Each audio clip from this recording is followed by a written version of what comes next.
Halo, selamat datang kembali dalam pertemuan ini. Kali ini saya akan membahas tentang strategi lokasi.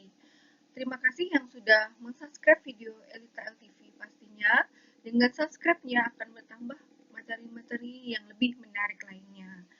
Jangan lupa menghidupkan tombol lonceng notifikasi. Mari kita bersama-sama mensubscribe Elita LTV dan mendengar apa yang saya jelaskan dalam pertemuan ini mengenai strategi lokasi.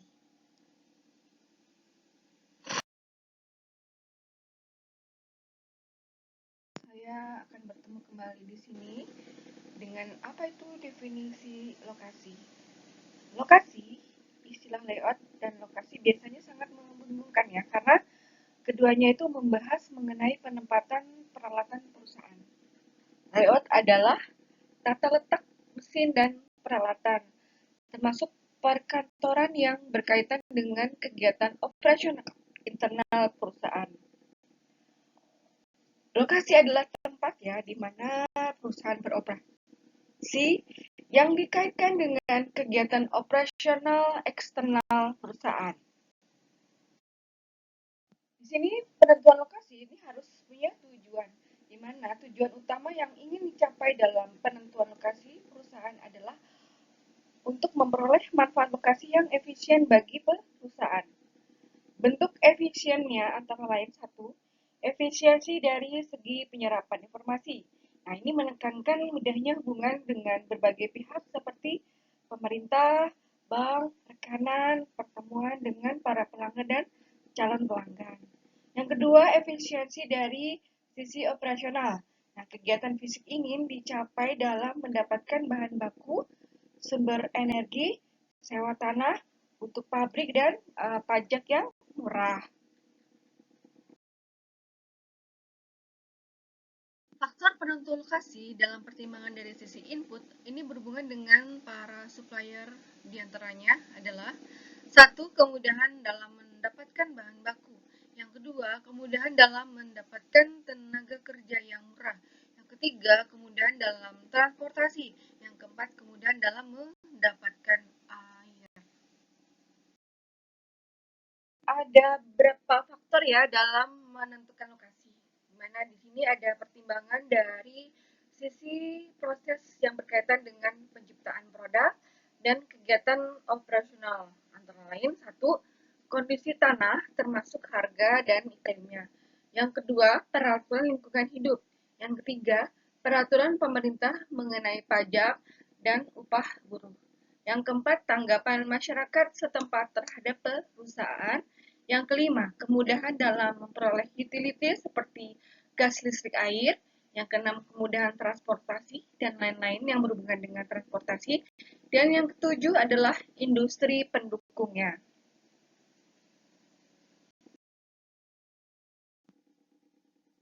Faktor penentu lokasi ada pertimbangan dari sisi proses ya, yang berkaitan dengan penciptaan produk dan kegiatan operasionalnya. Antara lain, satu, kondisi tanah termasuk harga dan iklimnya. Yang kedua, peraturan lingkungan hidup. Yang ketiga, peraturan pemerintah mengenai pajak dan upah buruh. Yang keempat, tanggapan masyarakat setempat terhadap perusahaan. Yang kelima, kemudahan dalam memperoleh seperti gas, listrik, air. Yang keenam, kemudahan transportasi dan lain-lain. Yang ketujuh adalah industri pendukungnya.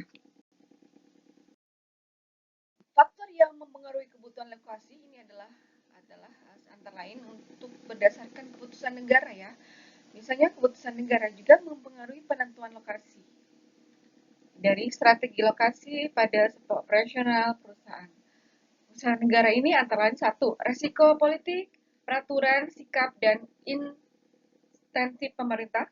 Yang kedua, permasalahan budaya dan ekonomi. Yang ketiga, lokasi pasar. Yang keempat, ketersediaan atau sikap dalam arti produktivitas dan upah tenaga kerja.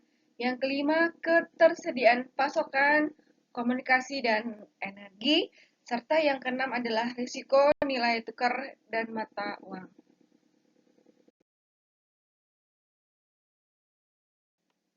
Faktor yang mempengaruhi keputusan lokasi adalah selain dari keputusan negara, pastinya ada di keputusan daerah. Dimana kita tahu ya, yang punya lokasi itu sebenarnya adalah pemerintah daerah ya. Nah, tapi kita harus berkiblat juga kepada keputusan negara dan pastinya setiap daerah juga mempunyai keputusan dalam penentuan lokasi. Keputusan daerah adalah satu, keinginan perusahaan.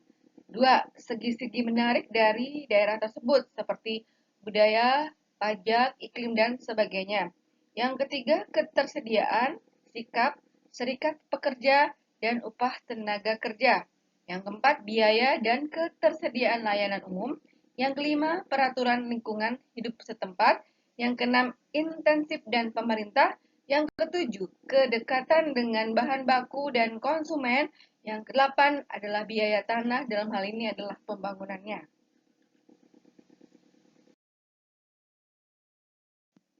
Berikut adalah faktor yang mempengaruhi keputusan lokasi berdasarkan keputusan lokasi tersebut ya.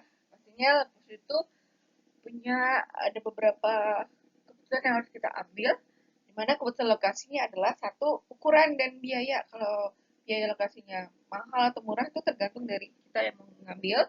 Dan yang kedua, sistem transportasi. Nah, di situ apakah ada akses jalannya dan lain sebagainya. Yang ketiga, pembatasan daerah. Yang keempat, kedekatan kepada jasa atau pasukan yang dibutuhkan, misalkan pastinya harus dekat pasar ya, kemudian ada perumahan dan lain sebagainya, yang aksesnya bisa untuk lokasi operasional dari perusahaan atau pabrik itu sendiri. Dan yang kelima adalah permasalahan dalam dampak lingkungan hidup. Jadi ini perlu ya, supaya kita eksternal dalam membangun operasional pabrik ini bisa tahu lingkungan hidupnya, permasalahannya seperti apa. Dampaknya kepada masyarakat sekitar lokasi ini. Kategori biaya lokasi berikutnya adalah satu, biaya nyata atau tangible cost. Tangible cost ini adalah biaya-biaya yang langsung dapat dikenali dan dapat dihitung secara tepat. Contoh, biaya layanan umum ya, biaya tenaga kerja, biaya bahan baku, pajak dan sebagainya. Yang kedua, biaya tidak nyata atau intangible cost. Nah, biaya ini yang tidak nyata itu adalah biaya yang sulit untuk ditentukan ya dan tidak dapat dihitung. Contohnya, kualitas pendidikan, iklim, standar hidup, fasilitas transportasi umum, dan sikap masyarakat dan sebagainya. Pada lokasi perusahaan jasa ini sendiri, perusahaan jasa kan memiliki ciri yang berbeda ya dalam pengelolaan produknya. Pastinya di sini adanya interaksi antara konsumen dengan perusahaan penghasil jasa. Ini mengharuskan perusahaan jasa harus dekat dengan konsumen karena dia jasa ya, pastinya dia harus melayani konsumen dengan sedekat mungkin, dalam arti memberi pelayanan yang terbaik sedekat mungkin dengan konsumennya. Berikut adalah strategi lokasi pada industri jasa. Di sini ada satu, daya beli di wilayah yang dapat menarik konsumen. Yang kedua, kesesuaian antara jasa dan citra perusahaan dengan demografi wilayah. Yang ketiga, persaingan di wilayah tersebut. Yang keempat, kualitas persaingan. Yang kelima, keunikan lokasi perusahaan dan pesaing. Yang keenam, kualitas fisik fasilitas dan bisnis sekitarnya. Yang ketujuh, kebijakan operasional perusahaan, dan yang kedelapan adalah kualitas manajemennya. Dalam menentukan lokasi ini ada cara-cara. Ya, secara garis besar, penentuan lokasi perusahaan bisa dibagi ya ke dalam dua kategori, di mana ada kategori pertama, yaitu faktor-faktor yang bersifat kualitatif, dan kategori kedua itu faktor-faktor yang bersifat kuantitatif. Secara keseluruhan, pemilihan lokasi perusahaan bisa dilakukan dengan cara satu, metode pembuatan faktor. Yang kedua, metode break-even. Yang ketiga, metode gaya atau tarik memusat. Yang keempat adalah metode analisis potensial hierarki atau AHP.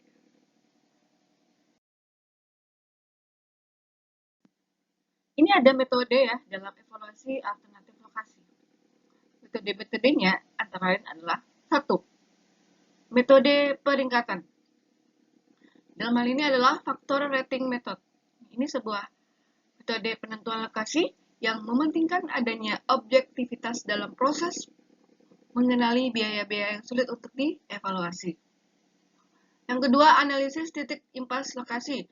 Namanya adalah Locational Break-Even Analysis. Ini adalah sebuah analis dari biaya volume produksi untuk membuat perbandingan ekonomis di antara alternatif lokasi yang ada. Yang berikut, ada metode pusat gravitasi, ada Center of Gravity Method, di mana ini sebuah teknik matematis yang digunakan untuk menentukan lokasi yang paling baik untuk suatu titik distribusi tunggal yang melayani beberapa toko atau daerah. Yang berikutnya ada metode model transportasi, ya, di mana di sini adalah transportation model.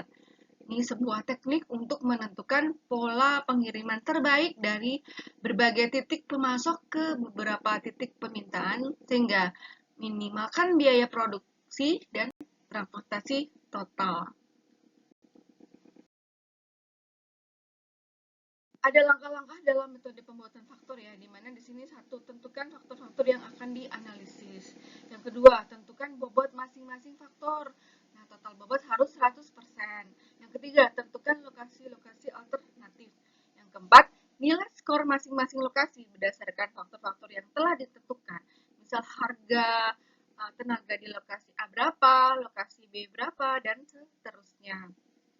Yang kelima, hitung total bobot skor masing-masing lokasi alternatif dengan mengalihkan bobot masing-masing faktor dengan nilai skor pada masing-masing lokasi alternatif. Yang keenam, bandingkan total bobot skor masing-masing lokasi alternatif. Yang ketujuh, pilih nilai total bobot lokasi alternatif yang terbesar. Di sini ada contoh ya, di mana ada faktor-faktor ya, kemudian ada bobot, ada skor dari Bandung atau Surabaya, dan ada bobot skor juga dari Bandung dan Surabaya. Kita lihat untuk faktor upah buruh, ini bobotnya 0,25, skor Bandung 80, skor Surabaya 70. Kemudian di sini ada bobot skor juga untuk Bandung 20, Surabaya adalah 17,5. Faktor harga tanah. Di sini kita lihat bahwa bobotnya adalah 0,15. Kemudian di sini ada untuk bobot skor Bandung ini adalah 65. Kemudian ada 60 untuk Surabaya dan kemudian skor bobot untuk Bandung 9,75, Surabaya 9. Faktor tenaga ahli bobotnya 0,1, Bandung skor adalah 70, Surabaya skor 70. Kemudian untuk bobot skor berikut untuk Bandung adalah 7 dan Surabaya 7. Faktor energi ini bobotnya 0,15. Nah, untuk skor Bandung adalah 65, skor Surabaya 50. Berikut kemudian untuk bobot Bandung skor 9,75 dan bobot Surabaya skor adalah 7,5. Untuk air, faktornya ini dia bobotnya adalah 0,15, skornya adalah 50 Bandung, Surabaya ini juga 50 skornya. Berikut untuk bobot skor Bandung adalah 7,5 dan Surabaya 7,5 untuk bobot skornya. Faktor pajak ini bobotnya adalah 0,1, skornya adalah 50, Surabaya 60, bobot skornya adalah 5 dan Surabaya adalah 6. Faktor penumpang bobotnya adalah 0,1, skor Bandung adalah 50, skor Surabaya adalah 60. Sementara untuk bobot skor Bandung adalah 5, Surabaya adalah 6. Total dari masing-masing faktor ini adalah bobotnya 1, dan kemudian untuk bobot skor yang dijumlahkan ini untuk Bandung adalah 64 dan Surabaya adalah 48,5. Dengan menggunakan model pemeringkatan faktor maka didapatkan hasil lokasi yang lebih strategis untuk lokasi perusahaan adalah di Bandung. Jadi kita harus membobotkan ya, jadi supaya kita bisa tahu nih mana yang paling baik untuk kita memilih lokasi apakah antara Surabaya atau Bandung, dan ternyata untuk faktor upah buruh, harga tanah, tenaga ahli, energi, air, pajak, sampai kepada penunjang lainnya, itu dia lokasi yang paling terbaik ada di Bandung.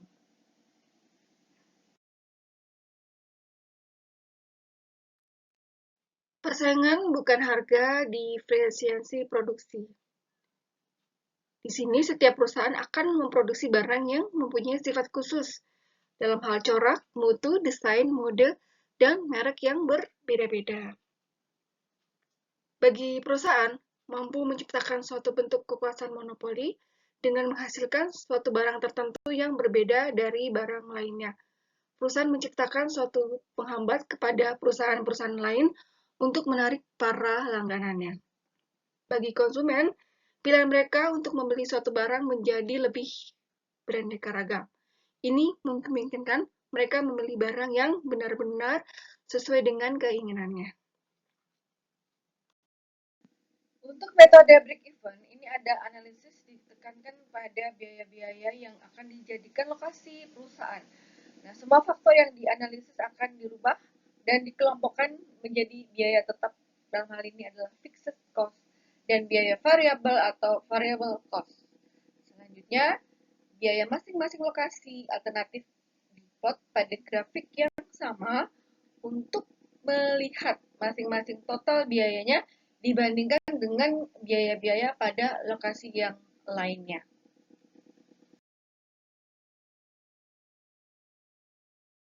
Ini kita lihat langkah-langkah pada metode break even ya. Untuk langkah-langkahnya, satu, tentukan faktor-faktor yang akan diamati pada masing-masing lokasi alternatif. Yang kedua, tentukan biaya-biaya tahunan yang akan timbul pada setiap faktor di masing-masing lokasi alternatif tersebut. Yang ketiga, kelompokkan biaya-biaya tersebut menjadi biaya tetap dan biaya variabel. Kemudian, hitung total biaya pada masing-masing lokasi tersebut. Yang keempat, plot biaya masing-masing lokasi alternatif tersebut dalam satu peta yang menggambarkan biaya tahunan dan volume yang akan dihasilkan. Yang kelima, pilih lokasi yang memiliki total biaya yang paling minimal di antara alternatif lokasi tersebut.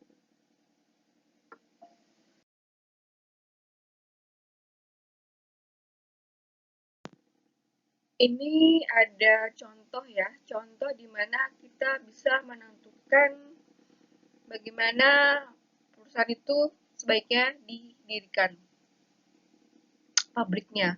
Jadi kita ingin menentukan lokasi ya dari berapa banyak biaya yang harus dikeluarkan, yang terbaiknya yang mana. Ini tempatnya ada di Bandung, Cirebon, dan Makassar. Untuk di Bandung, itu fixed cost-nya, biaya tetap per tahunnya adalah 20 juta. Biaya variable cost-nya itu per unit, itu 50.000 per unit. Cirebon, fixed cost-nya 40 juta per tahun, variable cost-nya 30.000 per unit. Makassar, fixed cost-nya 80 juta per tahun, variable cost-nya 10.000 per unit. Di sini perusahaan merancang pabriknya ya untuk kapasitas 1.850 unit per tahun. Nah, produk yang dihasilkannya akan dijual seharga 90.000 per unit, di mana perusahaan itu sebaiknya didirikan. Apakah di Bandung, di Cirebon, dan di Makassar. Jadi, yang terbaiknya mana nih? Dari fixed cost dan variable cost-nya dari masing-masing lokasi tersebut, sebaiknya perusahaan mendirikan lokasi di mana pabriknya. Mari kita membahasnya masing-masing ya, karena di sini berdasarkan data di atas, maka persoalan ini dapat diselesaikan sebagai berikut, di mana kita tahu total cost itu sama dengan fixed cost ditambah variable cost. Jadi total biaya itu sama dengan biaya tetap ditambah biaya yang berubah atau biaya yang variabel ya. Didapat dari tabel di atas itu ya, antara Bandung, Cirebon, dan Makassar. TC Bandung itu sama dengan 20 juta ditambah 50.000 dikali 1.850. Dihasilkan 112,5 juta. Untuk TC Cirebon ini adalah 40 juta ya, ditambah 30.000 ya, kemudian dikali 1.850 didapat 95,5 juta.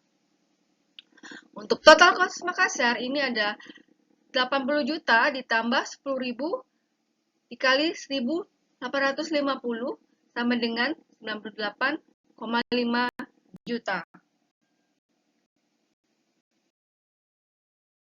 Berdasarkan data di atas pada lokasi Bandung, Cirebon, dan Makassar, ini paling menguntungkan untuk kapasitas 1.850 unit ada di Cirebon ya.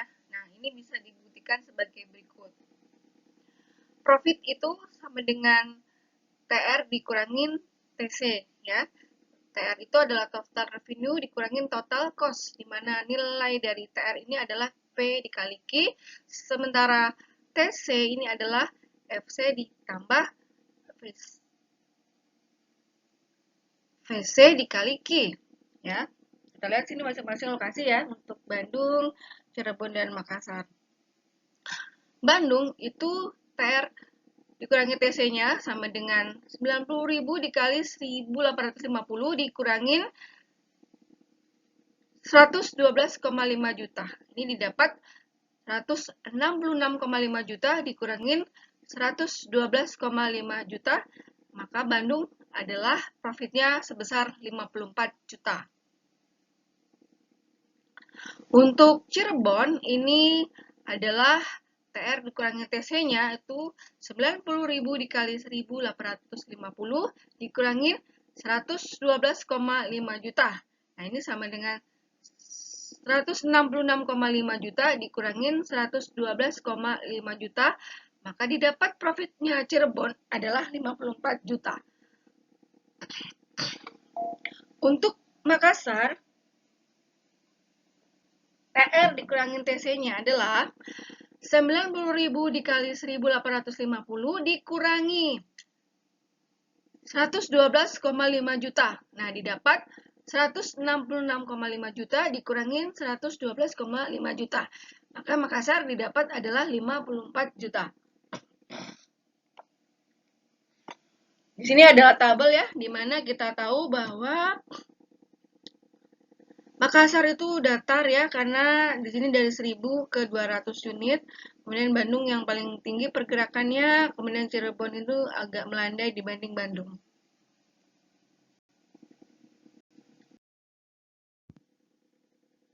Di sini kita akan menjawab ya, yang jadi masalah adalah bagaimana menentukan lokasi perusahaan kalau kapasitasnya kurang atau lebih dari 1.850.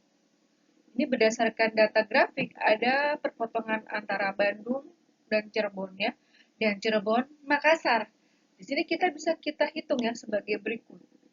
Ternyata TC Bandung ini sama dengan TC Cirebon. TC Bandung itu 50 juta ditambah 50.000 Ki sama dengan TC Cirebon 40 juta ditambah 30.000 Ki. Jadi di sini 50.000 Ki dikurangin 30.000 Ki itu sama dengan 20 juta. Dapat 20.000 Ki itu sama dengan 20 juta. Maka Ki sama dengan 20 juta dikurangin 20.000. Maka Ki adalah 1.000 unit. Kemudian kita masukin ya dari Ki-nya ini, bahwa di sini kita juga harus melihat juga apa itu TC Cirebon itu sama dengan TC Makassar. Nah, TC Cirebon itu adalah 40 juta ditambah 30.000 Ki. Untuk TC Makassar sendiri 80 juta ditambah 10.000 Ki. 30.000 Ki itu dikurangin 10.000 Ki sama dengan 40 juta.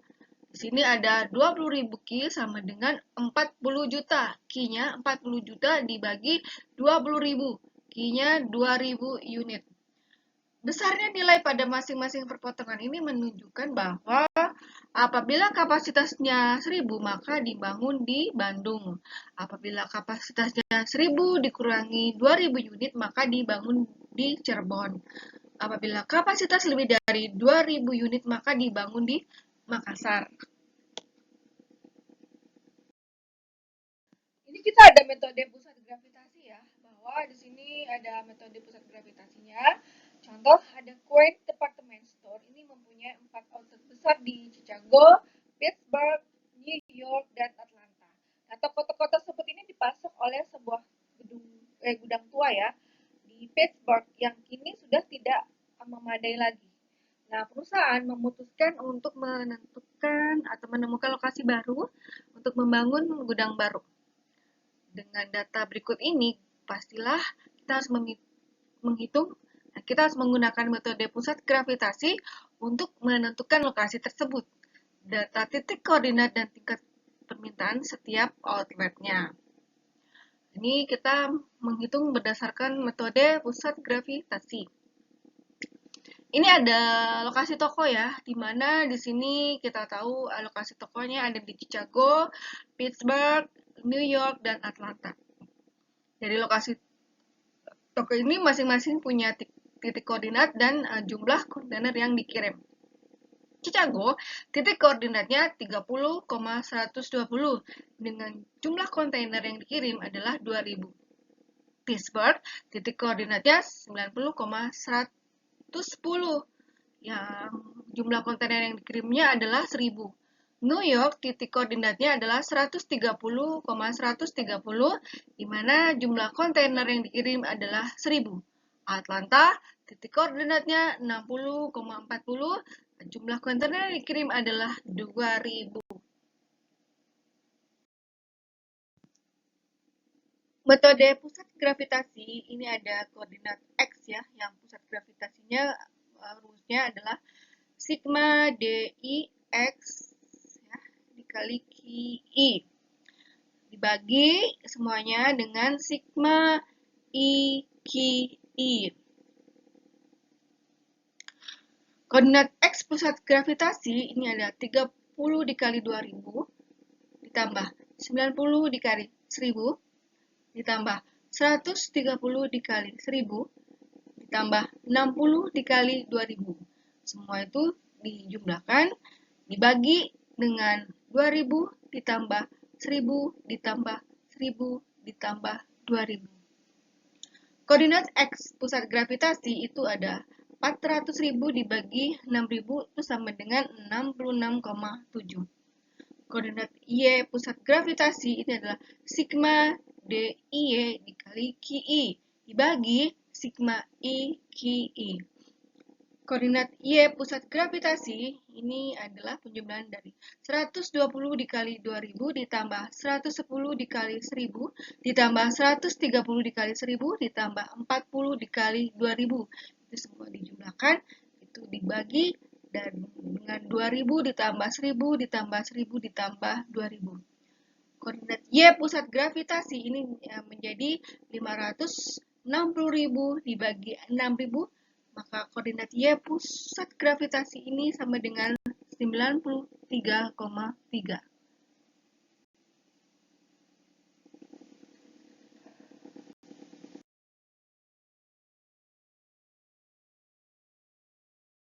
Terima kasih yang sudah subscribe video Elita LTV.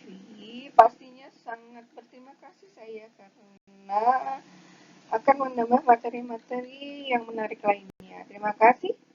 Sampai ketemu lagi di pertemuan selanjutnya.